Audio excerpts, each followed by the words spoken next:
Mesdames, Messieurs, chers enfants, bonjour, bienvenue dans cet endroit extraordinaire. Moi-même, je suis très ému parce que nous sommes dans le grand amphithéâtre de la Sorbonne, un lieu absolument magique et c'est un très grand lieu pour un jury littéraire. Alors, vous savez pourquoi nous sommes ici? Vous êtes, vous, enfants de Paris, membres des clubs Coup de pouce clés, comme beaucoup d'enfants en France, et vous avez la chance d'être les représentants de ces enfants, ici, ce soir. Parce que vous avez partagé de nombreux moments de lecture tous ensemble, à l'occasion des rendez-vous des coups de pouce.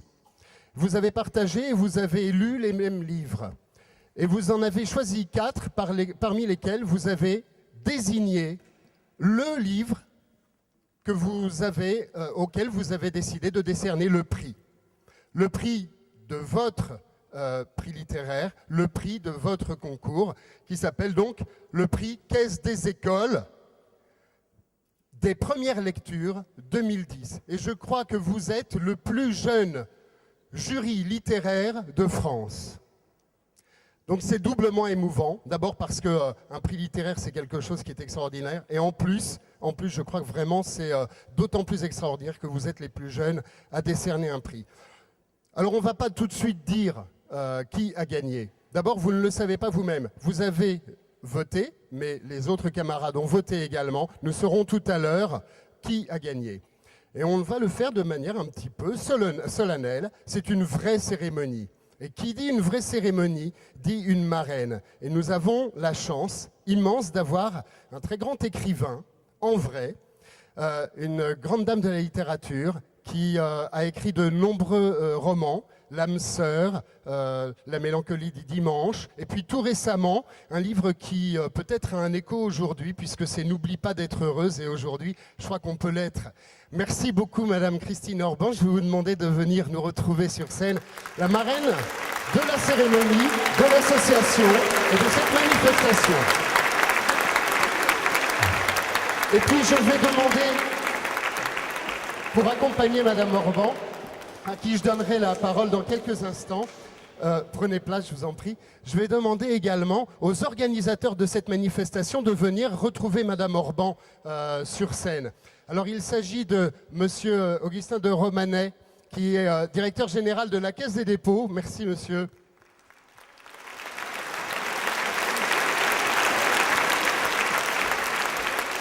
Monsieur Patrick Gérard, qui est recteur de l'Académie. Prenez place, je vous en prie, monsieur. Recteur de l'Académie et chancelier des universités de Paris. Monsieur Gérard, à qui je donnerai la parole tout à l'heure, nous expliquera que c'est lui, en fait, qui nous accueille ici. Également, pour vous parler de ce prix, nous avions invité Madame Brossel, mais qui n'a pas pu être là ce soir.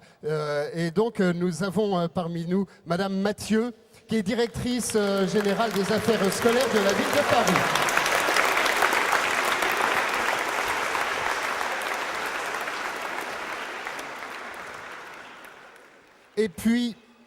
Et puis nous avons également la chance d'avoir avec nous Monsieur Jean-Jacques Moine, président de l'APFE, qui organise en fait les coups de pouce clés.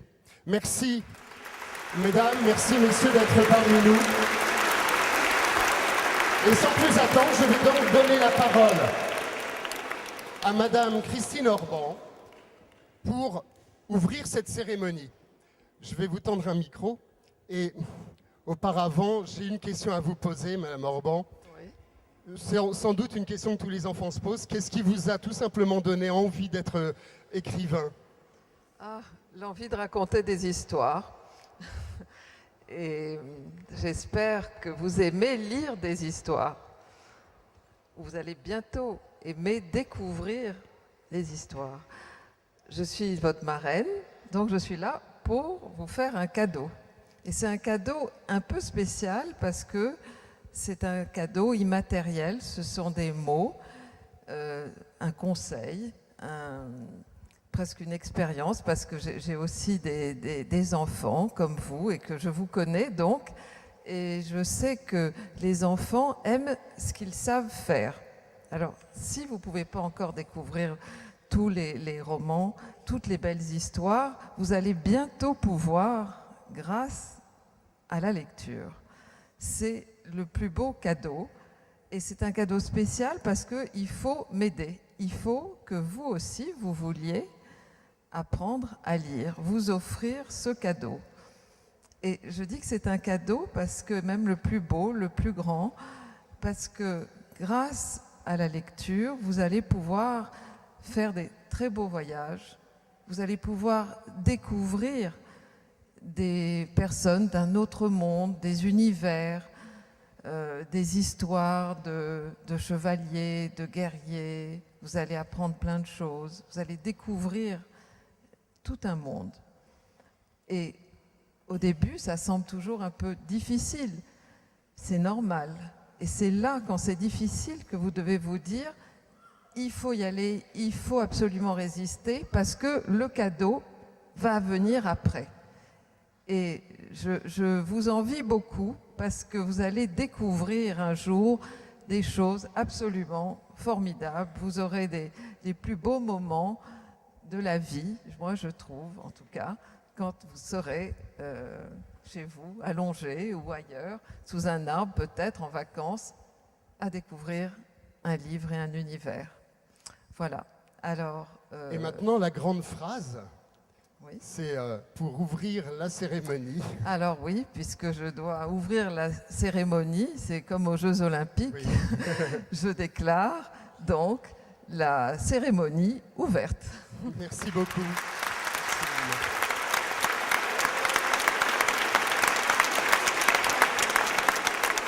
Alors, sans plus tarder, je vais faire intervenir un monsieur qui va nous expliquer pourquoi nous sommes ici et ce que nous y faisons. Monsieur Gérard, je vous présentais à l'instant. Vous êtes recteur de l'Académie et vous êtes chancelier des universités de Paris. Et ici, nous sommes donc chez vous. C'est vous qui nous accueillez.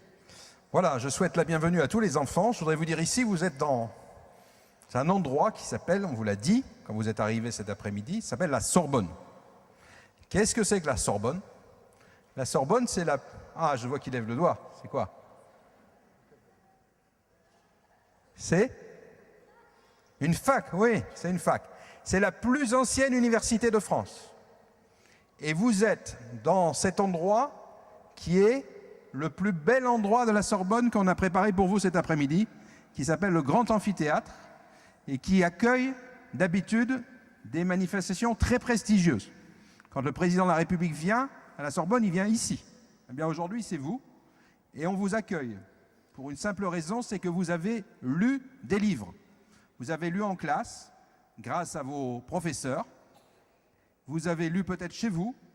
Et la seule chose que je voudrais vous dire, c'est que si un jour, quand vous serez grand, vous êtes à l'école, puis vous irez peut-être au collège, puis au lycée, puis à l'université, peut-être vous serez étudiant ici à la Sorbonne, la clé de la réussite, c'est que vous continuiez à lire.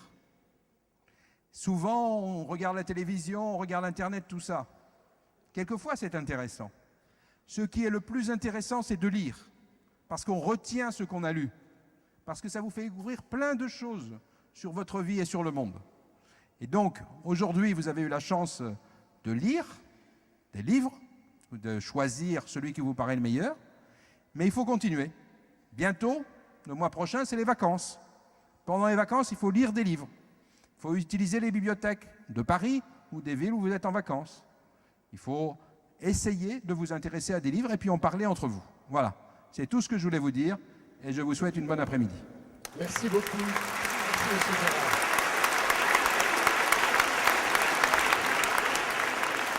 Alors, vous l'avez compris, nous sommes dans une très grande école. Et pour nous parler un petit peu de l'école, certains ne l'aiment pas beaucoup cette école, mais pourtant c'est là justement qu'on a la chance d'apprendre à lire. Eh bien, j'appelle pour nous en parler Madame Mathieu. Madame Hélène Mathieu, vous êtes directrice générale des affaires scolaires de la ville de Paris. Bonsoir. Alors justement, c'est un petit peu vous qui êtes responsable de tous ces bambins qui sont devant nous. Est-ce que vous pouvez nous parler de votre métier? Alors d'abord, je vais vous confier un secret. Comme beaucoup de gens, peut-être vos parents, s'ils ont la chance de travailler et de ne pas être au chômage. Je travaille beaucoup et je travaille souvent très tard le soir, jusque vers, quelquefois, 11h et même minuit. Eh bien, quelle que soit l'heure à laquelle j'arrête de travailler, mon secret, c'est ça. J'ai des bouquins près de mon lit. Et tous les soirs, où que je sois, au boulot ou en vacances, je lis. Et pourquoi je lis? Pour le plaisir. Et je lis depuis que je suis toute petite, surtout des romans ou des contes, un peu de la poésie. Il faut dire que j'étais professeure de français. Et moi, ce que j'aime bien dans le fait de lire des romans d'écrivains, c'est que ça fait voyager dans sa tête, même quand on part pas, on rêve.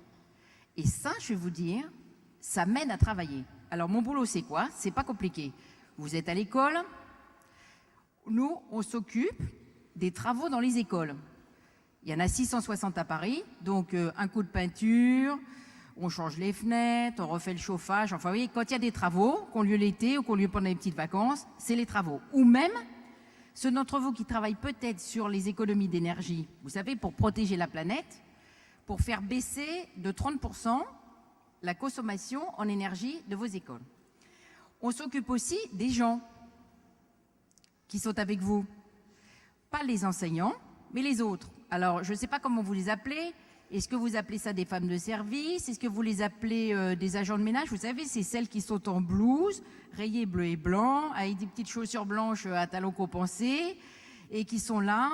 Et c'est aussi les gardiens, donc les ASEM quand on est en maternelle, et pour vous qui êtes maintenant des grands, on appelle ça des agents techniques des écoles.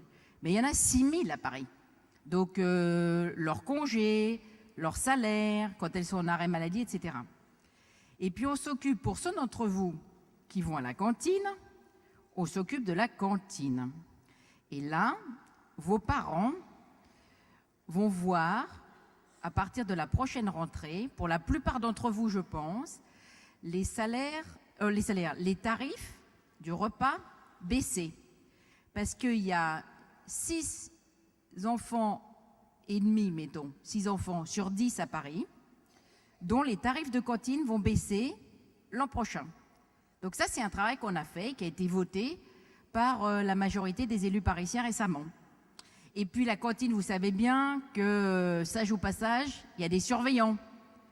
Et puis le soir, les études du soir, il y a aussi des surveillants pour les études.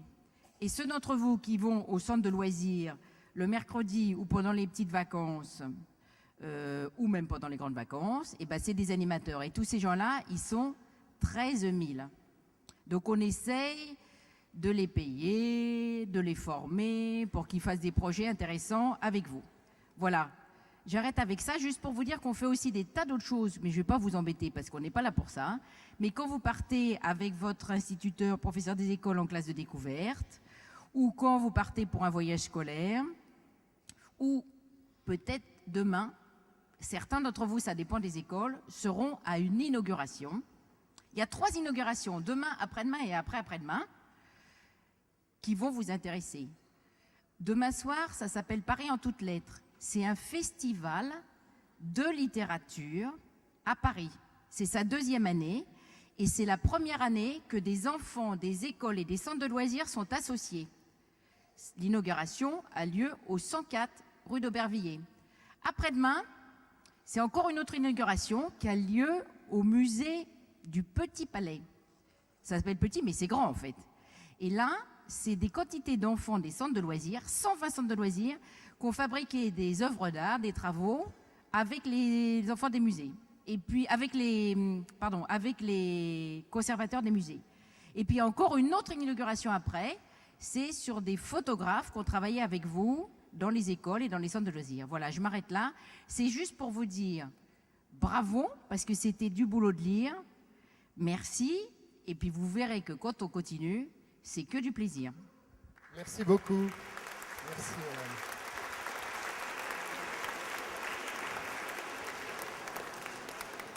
Et alors, imaginez, s'il n'y avait pas l'APFE, il n'y aurait pas de coup de pouce clé. Alors j'appelle évidemment Monsieur le Président de l'APFE, Monsieur Moine, je disais, sans APFE, pas de pouce, oh là là, je vais réussir à dire, coup de pouce clé. Pas de coup de pouce clé, pas de prix première lecture, et pas de prix première lecture, pas de cérémonie. Vous imaginez donc l'importance de l'APFE. Eh bien, l'APFE, c'est l'association pour favoriser l'égalité des chances à l'école. Et pour qu'il y ait égalité des chances, une condition, c'est une exigence, il faut que tous les enfants sachent lire et aiment lire. Eh bien, c'est là le combat de l'APFE. Et pour cela, l'APFE anime le programme Coup de pouce clé. Pourquoi? Parce que le coup de pouce clé permet d'éviter la plupart des échecs précoces en lecture. Mais évidemment, l'APFE, qui est une modeste association, ne fait pas cela toute seule. Ces 40 ingénieurs coup de pouce clé, ces 40 acteurs de terrain, mobilisent les institutions, des grandes institutions, et aussi des acteurs de terrain. Et au total, cette année, ça fait 30 000 personnes qui sont impliquées dans cette action. Et je veux remercier Monsieur le Recteur de nous avoir invités, de nous donner l'occasion dans cette cérémonie de montrer de manière symbolique combien le coup de pouce clé rassemble. Il rassemble, comme je l'ai dit, des institutions et notamment l'État. L'État a un rôle premier par le ministère de l'Éducation nationale, mais aussi par le secrétariat à la politique de la ville et son ministère, qui agissent par l'intermédiaire de l'Agence nationale Accès. Mais il y a aussi les mécènes. Alors sans État, évidemment, sans soutien de l'État, pas de coup de pouce clé. Mais il y a aussi les mécènes que représente Augustin de Romanet. Sans mécènes, le coup de pouce clé n'existerait pas. Il n'aurait jamais été inventé. Et sans mécènes non plus, je crois que l'État ne soutiendrait pas à un tel niveau, donc il n'y aurait pas de coup de pouce clé. Et puis il y a aussi les municipalités. Les municipalités, ce sont elles qui sont les maîtres d'œuvre sur les terrains.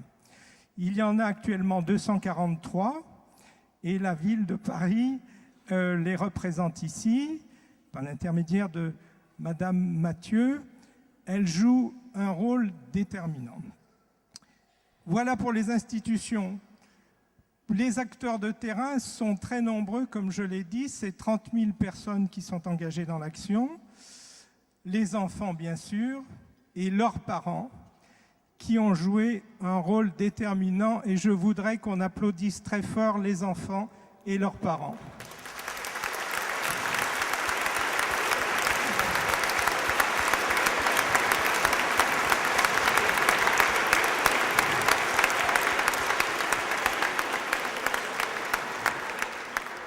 Mais bien sûr aussi, il y a leur maître et leur maîtresse.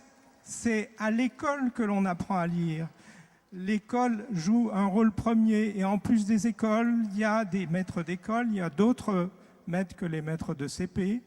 Il y a les animateurs, il y a les coordinateurs dans les écoles, il y a les pilotes dans les villes, il y a les équipes municipales. Et tout cela, ça fait déjà 30 000 personnes. 30 000 personnes, dont ces 9 300 enfants que vous, les petits Parisiens, vous représentez. Et maintenant, en plus, pour soutenir tout ça, parce qu'il faut maintenir la dynamique, il y a un comité de soutien qui se met en place, et notre marraine le représente, des écrivains, des artistes, qui sont bien décidés à soutenir le programme Coup de pouce clé. Donc voilà, l'APFE, c'est une modeste association, mais qui met beaucoup de monde sur le terrain. Pas encore assez, parce que 9 300 enfants, c'est bien, mais il y a beaucoup plus de besoins dans le pays. Et donc je formule le vœu que nous tous, qui soyons ici, notamment les institutions, nous décidions d'aller beaucoup plus loin et de ne pas abandonner ce combat avant que tous les enfants dans ce pays aient le droit de savoir lire et aiment lire. Merci. Merci à vous. Merci beaucoup. Ça va les enfants? Vous êtes très sage, bravo. Je crois que la lecture, ça rend sage aussi. Ça fait voyager dans la tête et on est un peu plus posé. On a besoin d'ailleurs d'être posé pour savoir lire et pour aimer ça. Alors maintenant, je vais appeler Monsieur le directeur général de la Caisse des dépôts, Monsieur Augustin de Romanet. Le prix s'appelle Caisse des dépôts. Alors on sait que c'est une très grande maison, mais je ne suis pas sûr que les enfants et même un grand nombre d'adultes ici sachent très exactement ce que c'est. Est-ce que vous pouvez nous éclairer un peu ? En quelques phrases, en 1816, Napoléon Ier n'avait plus d'argent. Il a donc décidé de s'accaparer un petit peu d'argent en n'étant pas très honnête. Et il a acheté des emprunts d'État à un prix qui n'était pas le bon prix. Et donc il a rompu la confiance avec l'État et l'État avec les épargnants, et les épargnants ne voulaient plus prêter à l'État. Donc en 1816, le roi Louis XVIII a dit « Pour que l'État retrouve du crédit, il faut créer une espèce de caisse autonome de l'État qui protège l'argent des Français. » Donc aujourd'hui, comme en 1816, la Caisse des dépôts gère l'argent des livrets de caisse d'épargne de façon à ce qu'il soit protégé et utilisé pour des missions utiles aux Français et principalement construire des logements sociaux. C'est une belle œuvre. Merci. Nous allons continuer. Alors vous ne me demandez pas pourquoi on soutient le livre. Ah pardon, excusez-moi. Ah bah oui, c'est vrai. J'ai tâché d'être bref parce qu'au fond, le message principal que je voulais vous délivrer... J'ai été surpris. Le message principal que je voulais vous délivrer était qu'en 1816, nous avons été créés pour restaurer la confiance des Français vis-à-vis de l'État. Et donc, lorsque je suis arrivé en 2007, je me suis dit que le meilleur moyen pour nous de faire du mécénat, c'était de donner confiance aux individus. Et le meilleur moyen pour vous d'avoir confiance, c'est d'aller chercher dans les livres. Alors, croyez mon conseil, mais lorsque vous allez acheter un livre, ou lorsque plutôt vous allez dans une bibliothèque, vous avez en fait l'équivalent d'un billet de cinéma, d'un billet de théâtre, d'un billet d'avion, de ce que vous voulez, mais il n'existe pas de sujet qui vous intéresse. Il n'existe pas d'histoire qui vous fasse rêver. Il n'existe pas de sujet scientifique sur lequel vous ne vous posiez pas des problèmes sérieux qui ne trouve sa solution dans les livres. Et donc, nous avons pensé à la Caisse des dépôts que le meilleur moyen de permettre le développement économique qui est dans nos missions, c'était de permettre au maximum de personnes d'avoir accès aux livres. Et au fond, la Caisse des dépôts, ça sert aussi à donner accès aux livres. Merci beaucoup, monsieur. Merci. Alors, je vais vous demander en fait de rester avec moi, si vous le voulez bien, parce que maintenant, je crois qu'il est temps de passer aux choses sérieuses. Non, je plaisante, bien entendu. C'était déjà très sérieux, mais nous allons remettre le prix. Alors, je voudrais juste rappeler, je vais vous redonner le micro, je voudrais juste rappeler les 4 livres pour lesquels vous avez eu à voter. Attention, l'heure est grave. Je les cite par ordre alphabétique. Charlotte et le croque-mioche. Qui a des fans. La dent du diable. La tache rouge. Et un copain de plus. 4 merveilleux livres. Et pour remettre le prix, nous allons demander à Monsieur de Romanet et Madame Orban, bien entendu, de nous dévoiler le lauréat. Je sais pas qui est le... Ah oui, pardon, je sais. Oui. Ah oui, parce que je n'ai pas voté, moi. Alors, le lauréat est La dent du diable.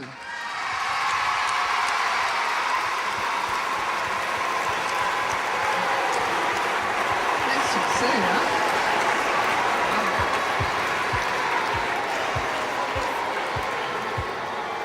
Vous l'avez apprécié, hein? Formidable. C'est un livre très apprécié. Ah oui.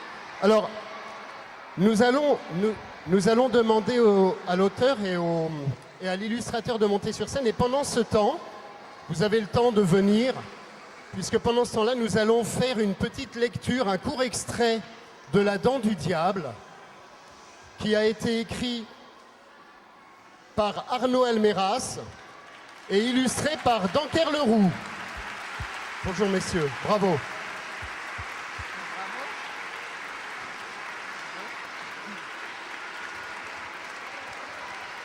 Nous allons faire la lecture d'un extrait, à la suite de quoi Madame Orban et Monsieur de Romanet remettront les 2 diplômes.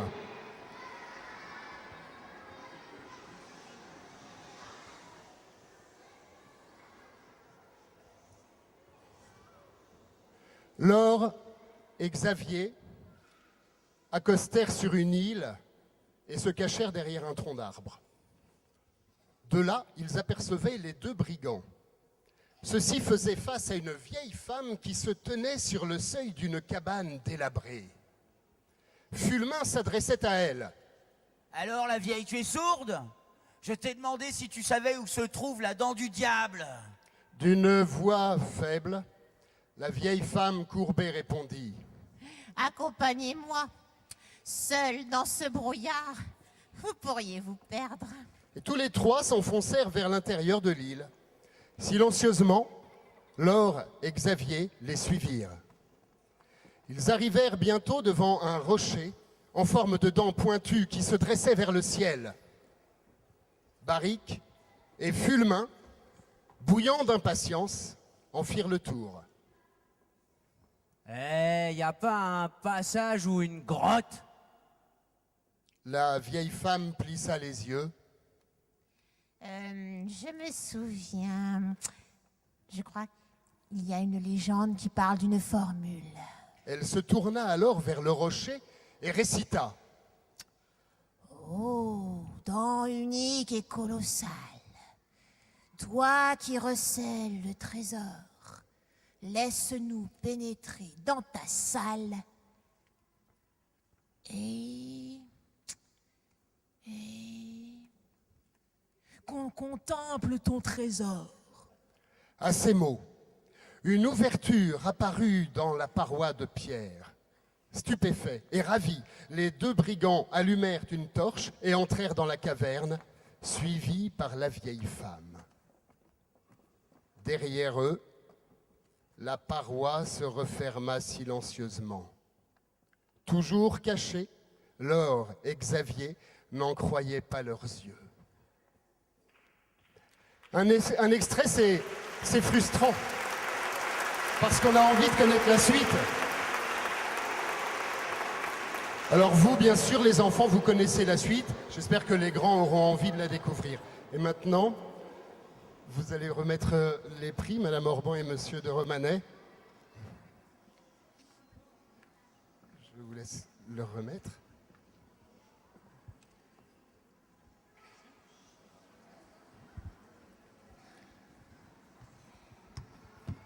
Monsieur Almeras. Alors, je crois que les enfants ont des questions à vous poser concernant vos œuvres. Alors, on a un groupe, le groupe numéro 1. Comment avez-vous eu l'idée d'écrire cette histoire? Alors, je me suis dit que j'allais inventer une histoire qui serait pas trop difficile à lire, qui serait amusante, dans laquelle il y aurait de l'aventure. Et je me suis dit, si je pouvais mettre dans une seule histoire des personnages qu'on trouve en général dans beaucoup d'histoires différentes, c'est-à-dire des brigands, une sorcière, un monstre, et puis des formules magiques, des trésors. Et je me suis dit, si je peux tout mettre dans la même histoire, ce serait rigolo. Et j'ai imaginé cette histoire. Bravo, merci. Oui, il y a deux autres questions, je crois. Ah. Veux faire un livre. Comment on fait pour le fabriquer? Qui commence, l'illustrateur ou l'écrivain?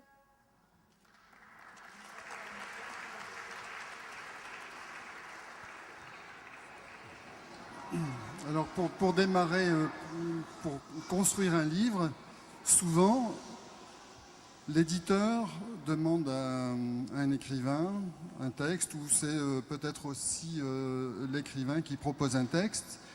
Et ensuite, le texte est proposé à un illustrateur et qui va essayer de construire des images à partir des mots, et, enfin, du récit qui est proposé par l'écrivain. Voilà. C'est d'abord, enfin c'est très souvent en tout cas, l'écrivain qui propose un texte, et ensuite l'illustrateur vient avec des images compléter ce que quelquefois le texte ne montre pas tout à fait, ou laisse à l'imagination la possibilité d'offrir des images qui complètent le texte. Merci beaucoup. Je crois qu'il y a une troisième question. Ah. Quoi avez-vous dessiné et comment avez-vous fait pour ne dépasser?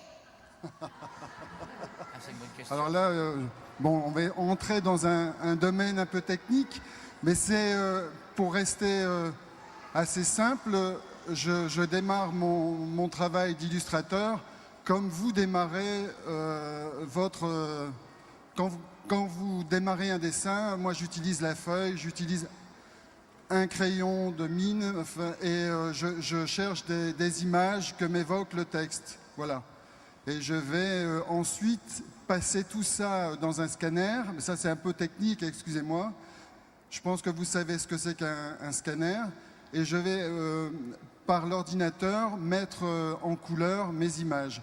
Alors, ça prend un peu plus de temps, mais j'ai évidemment, pour éviter de déborder, eh bien, comme pour le papier et le crayon, j'ai une gomme, mais une gomme électronique. Voilà. Est-ce que ça répond un peu à la question? Pardon? Merci beaucoup. Alors, Arnaud Almeras. Merci. Arnaud Almeras, vous voulez dire un petit mot? J'en ai pour 2 secondes.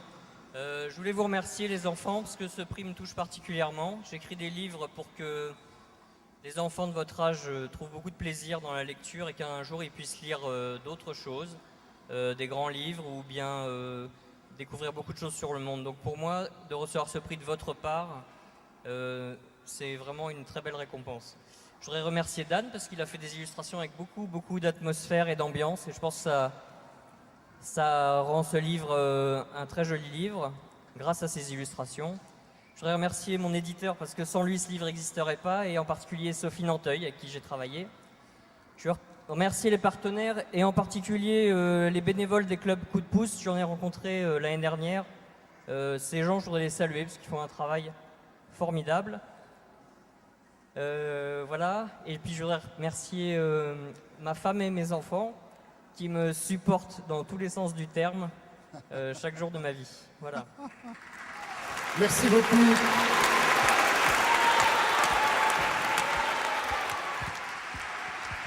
Et puis, c'est l'heure bientôt de se dire au revoir, et moi aussi, il me reste à remercier les personnes sans qui cette cérémonie n'aurait pas pu avoir lieu. Merci à la marraine de cette cérémonie, Christine Orban. Merci infiniment. Merci Monsieur de Romanet, directeur général de la Caisse des dépôts. Merci beaucoup Madame Mathieu, directrice générale des affaires scolaires de la ville de Paris. Merci Monsieur le recteur de l'Académie, chancelier des universités de Paris. Merci évidemment Monsieur Moine, président de l'APFE. Merci encore à vous tous ces enfants, vous avez été extraordinaires ce soir. Merci aux parents et aux accompagnateurs. Et puis, n'oubliez pas qu'en partant, un petit cadeau vous est réservé. Alors ne filez pas trop vite. Prenez le temps, en sortant, de passer par les tables qui sont dans le hall de chaque côté, car un cadeau vous est donné. Il s'agit d'une surprise, vous verrez. Mais surtout, ne partez pas sans votre cadeau. À très bientôt.